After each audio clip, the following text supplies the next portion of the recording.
तर ही तुम्ही बघताय हिरवीगार कांद्याची पात. तर ही कांद्याची पात बघा बिना मातीची लावलेली आहे घरामध्ये. तर जे काही आपले साठवणीतले कांदे आहेत तर ज्याला मूळ वापलेले असते तर ते कांदे इथे लावलेले आहेत. तर ह्याची छान अशी हिरवीगार कांद्याची पात तयार झालेली आहे. तर ही कांद्याची पात आपण घरातल्या घरात बिना मातीची कशी लावलेली आहे याचा सविस्तर व्हिडिओ मी आपल्या यूट्यूब चॅनलवरती अपलोड केलेला आहे, तिथे जाऊन तुम्ही बघू शकता. तर आता बघा ही छान अशी हिरवीगार कांद्याची पात झालेली आहे. आता ह्याचीच आम्ही भाजी बनवणार आहोत. तर आता बघा 15 दिवस झालं ही कांद्याची पात लावलेली आहे. तर आता काढण्याचं कारण काय आहे तर तुम्ही इथे बघू शकता. ही जर कांद्याची पात नाही काढली तर ही अशी वाळून जाईल आणि त्यामुळे ही कांद्याची पात आता आम्ही काढणार आहोत. नमस्कार मंडळी, welcome back to my YouTube channel. तर मनीषा ब्लॉग यूट्यूब चॅनलमध्ये तुम्हाला सर्वांचं मनापासून स्वागत आहे. तर इथे बघू शकता आता मी तुम्हाला कांद्याची पात दाखवते. त्याचनंतर बघा इथे कांद्याच्या पातीला मुळ्या देखील वाफलेल्या आहेत. तर इथे बघा बिना मातीच्या इथे अशा प्रकारे कांद्याच्या पातीला मुळ्या आलेल्या आहेत. तर ही फक्त पाण्यातच आपण ही कांद्याची पात तयार केलेलं आहोत.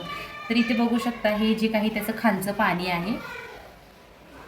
कांद्याची पात लावण्या अगोदर पाणी थोडंसं जास्त होतं, पण आता हे पाणी आहे हे पाणी थोडंसं कमी झालेलं आहे. कारण ह्या ज्या काही मुळा आहेत त्या खोलवर रुजलेल्या आहेत, त्यामुळे ह्या कांद्याच्या पातीमुळे ते पाणी कमी झालेलं आहे. चला तर मग आपण घरच्या घरी अशी वापरलेली छान अशी हिरवीगार कांद्याची पात आता काढून घेऊयात.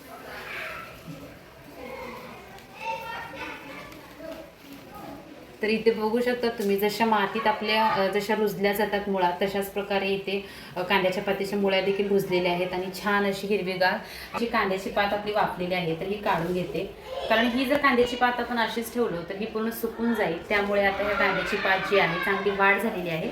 तर आता याची आपल्याला भाजी बनवायची आहे. जी हिरवी जी कांद्याची पात आहे ती संपूर्ण काढून घेतलेली आहे मी. आणि त्यासोबत इथे काही छोटे छोटेसे कांदे परत मोड वापलेले आहेत आणि काही साठवणीतले कांदे आहेत तर ते देखील परत लावणार आहे. म्हणजे आपले 3-4 वेळेस तरी कांद्याच्या पातीची भाजी होऊन जाते. तर कांदे फेकून देण्यापेक्षा साठवणीतले तर अशा प्रकारे तुम्ही घरच्या घरी कांद्याची पात बनवू शकता. तर बघा बाजारामध्ये तुम्ही गेलात तर कांद्याच्या पातीची जी जुडी आहे ती 30 ते 40 रुपयाला तुम्हाला भेटते. तर त्याच्याऐवजी तुम्ही घरातल्या घरात सोप्या पद्धतीने अशा प्रकारची कांद्याची पात बनवून त्याची भाजी करून खाऊ शकता. जी की कांद्याची पात आहे तर इथे मी कापून घेतलेली आहे. तर अशा प्रकारे सोपी पद्धत वापरून तुम्ही देखील घरच्या घरी कांद्याची पात बनवू शकता. तर महागातल्या महाग आता पावसाळ्यामध्ये तर तुम्ही बघू शकता बाजारामध्ये त्यामुळे बघा घरच्या घरी आपण ज्या काही अशा गोष्टींपासून छोट्या छोट्या गोष्टींपासून तुम्ही अशा प्रकारच्या ज्या की भाज्या आहेत.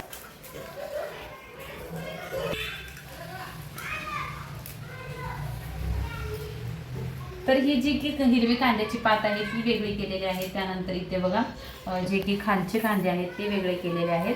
आता जे की छोटे छोटे जे साठवणीतले कांदे आहेत तर अशाच प्रकारे आम्ही आता परत एकदा अशी कांद्याची पात लावणार आहोत. स्टॉप करा. तर बघा हिरवी जी कांद्याची पात आहे घरच्या घरी वापरलेली तर अशा प्रकारे कापून घेतलेली आहे. तर त्यासोबत ही जे काही कांदे आहेत ते देखील वेगळे केलेले आहेत. आणि हे जे की छोटे छोटे मोड वापरलेले कांदे आहेत आता परत एकदा जे साठवणीतले कांदे आहेत तेच परत ह्याच्यामध्ये आम्ही लावणार आहोत. ती देखील जी कांद्याची पात आहे ती 8 ते 15 दिवसात येऊन जाईल. तर अशा प्रकारे बघा एका टायमाची आमची ही कांद्याची पातीची भाजी आहे.